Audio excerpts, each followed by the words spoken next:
ये बड़ी खबर आपको बता रहे हैं। कोलकाता केस को लेकर एबीवीपी ने अब प्रदर्शन किया है। ये प्रदर्शन इंसाफ की मांग को लेकर है। इस पूरे घटनाक्रम में कई अनसुलझे सवाल हैं जिसका जवाब हर कोई चाहता है। डॉक्टर्स भी प्रदर्शन कर रहे हैं। अब कोलकाता केस को लेकर बंगाल भवन के बाहर आप ये एबीवीपी कार्यकर्ताओं का प्रदर्शन देख रहे हैं। बंगाल सरकार का ढीला रवैया, कोर्ट ने इसको लेकर पहले ही टिप्पणी की थी और अब इस पर प्रश्न हर कोई पूछ रहा है। तस्वीरें आपको बंगाल भवन के बाहर दिल्ली से दिखा रहे हैं, जहां कार्यकर्ताओं का प्रदर्शन चल रहा है और सवाल एक ही है कि इस पूरे मामले में आखिर किसे बचाया जा रहा है, क्यों सही समय पर कार्रवाई नहीं हुई और उम्मीद है कि अब सीबीआई सच सामने लाएगी। और इस बीच एक और बड़ी खबर, स्वास्थ्य मंत्रालय ने मांग मान ली है और कहा जा रहा है कि डॉक्टर्स की सुरक्षा को लेकर कमेटी का गठन किया जाएगा, कमेटी बनाई जाएगी। सुरक्षा सुनिश्चित करने के लिए हर मदद का आश्वासन भी दिया।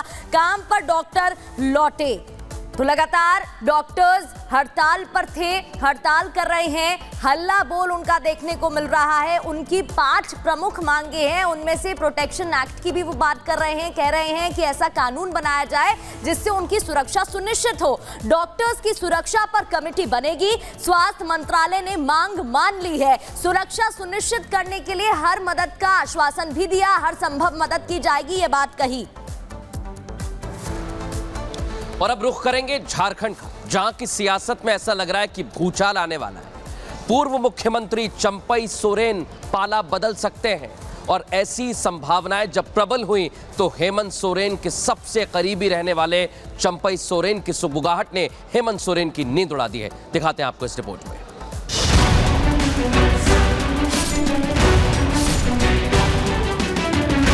क्या झारखंड की सियासत में बहुत बड़ा खेला होने वाला है? क्या विधानसभा चुनाव से पहले बड़ा सियासी उलटफेर होने वाला है? इन्हीं सवालों पर विराम लगाने के लिए जोड़ तोड़ वाला खेल शुरू हो गया है।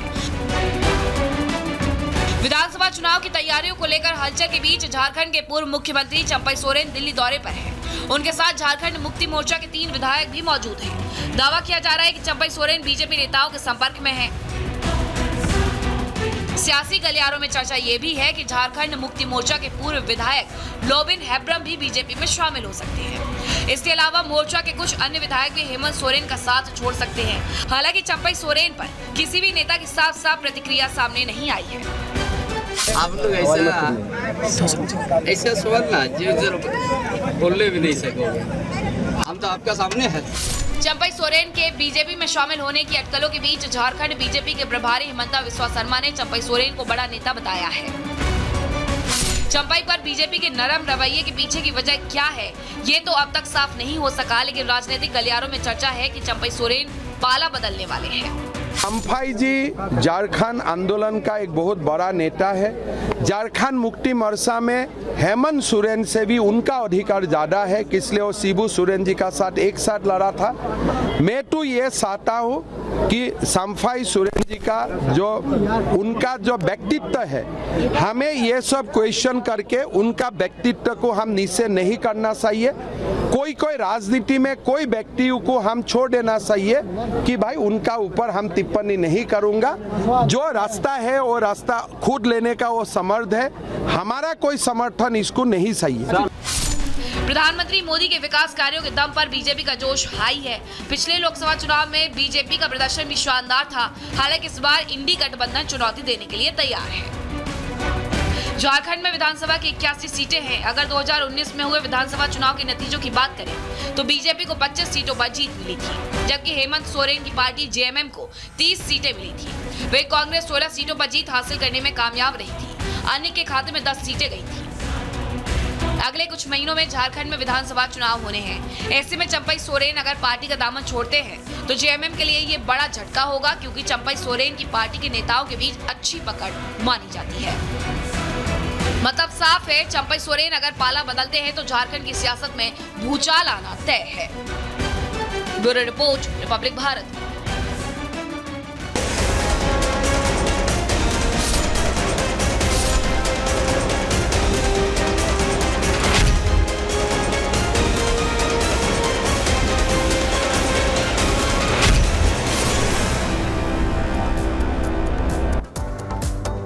और चलिए आगे बढ़ रहे हैं, बात अब कानपुर की करेंगे, जहां वाराणसी से अहमदाबाद जा रही साबरमती एक्सप्रेस हादसे का शिकार हो गई, डीरेल हो गई और करीब 22 डिब्बे बताए जा रहे हैं जो पटरी से उतर गए। और अब इसके पीछे एक बड़ा खुलासा हुआ। ये घटना क्या साजिशन की गई है, ये सवाल बना हुआ है। रिपोर्ट आपको दिखाते हैं।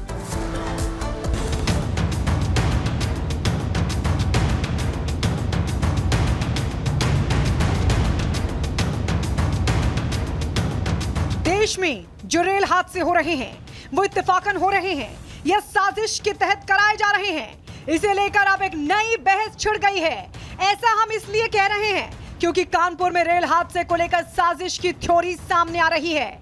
साबरमती एक्सप्रेस के ड्राइवर का दावा है कि जब ट्रेन बेपटरी हुई तो उसे किसी संदिग्ध चीज से टकराने की आवाज सुनाई दी, यानी ट्रेन की पटरी पर पहले से कोई संदिग्ध वस्तु रखी हुई थी जिसकी वजह से ट्रेन डिरेल हुई। कानपुर साबरमती ट्रेन के डीरेल होने का मामला, दरअसल आपको बता दें, यही वो ब्लंट ऑब्जेक्ट है जो सामने आना था, जिसके बाद से ही तकरीबन 22 जो कोचेस थे वो डीरेल हुए थे। साफ तौर पर आपको दिखा दें, यहाँ पर भारी पुलिस बल तैनात कर दिया गया, चूँकि एक जांच का विषय है कि किस तरह से ये जो ऑब्जेक्ट था ये आता है। तकरीबन 2:30 का ये हादसा है, जिस वक्त इस तरह के ऑब्जेक्ट जो ट्रैक है उस पर आने के बाद जो ट्रेन के कोचेस थे वो डीरेल हो जाते हैं।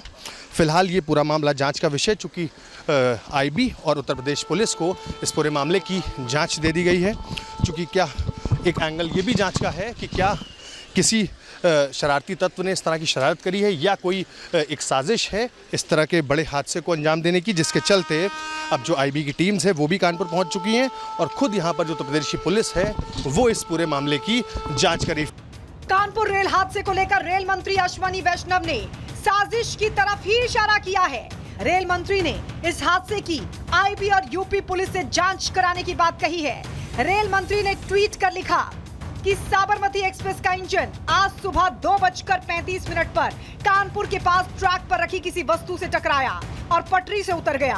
तीखे प्रहार के निशान पाए गए हैं, साक्ष्य सुरक्षित रखे गए हैं। आईबी और यूपी पुलिस भी इस पर काम कर रही है। यात्रियों या कर्मचारियों को कोई चोट नहीं आई। यात्रियों के लिए अहमदाबाद की आगे की यात्रा के लिए ट्रेन की व्यवस्था की गई। रेल मंत्री के ट्वीट से साफ है कि इस घटना के पीछे बड़ी साजिश है। कानपुर के रेल हादसे में किसी भी यात्री के हताहत होने की खबर नहीं है। आपको बता दें, कानपुर भीमसेन खंड में गोविंदपुरी स्टेशन के पास साबरमती एक्सप्रेस के 22 डिब्बे पटरी से उतर गए। हादसे के बाद घटनास्थल पर रेलवे, पुलिस और अग्निशमन विभाग के अधिकारी पहुंच गए। रेलवे लाइन पर ट्रेन बेपटरी होने से झांसी रूट बाधित हो गया। दुर्घटनाग्रस्त ट्रेन के सभी यात्रियों को बसों के जरिए दूसरे रेलवे स्टेशन पर भेजा गया है। नॉर्थ सेंट्रल रेलवे के जीएम उपेंद्र चंद्र जोशी ने कहा, यात्रियों को बस और ट्रेन के माध्यम से कानपुर वापस ले जाया गया।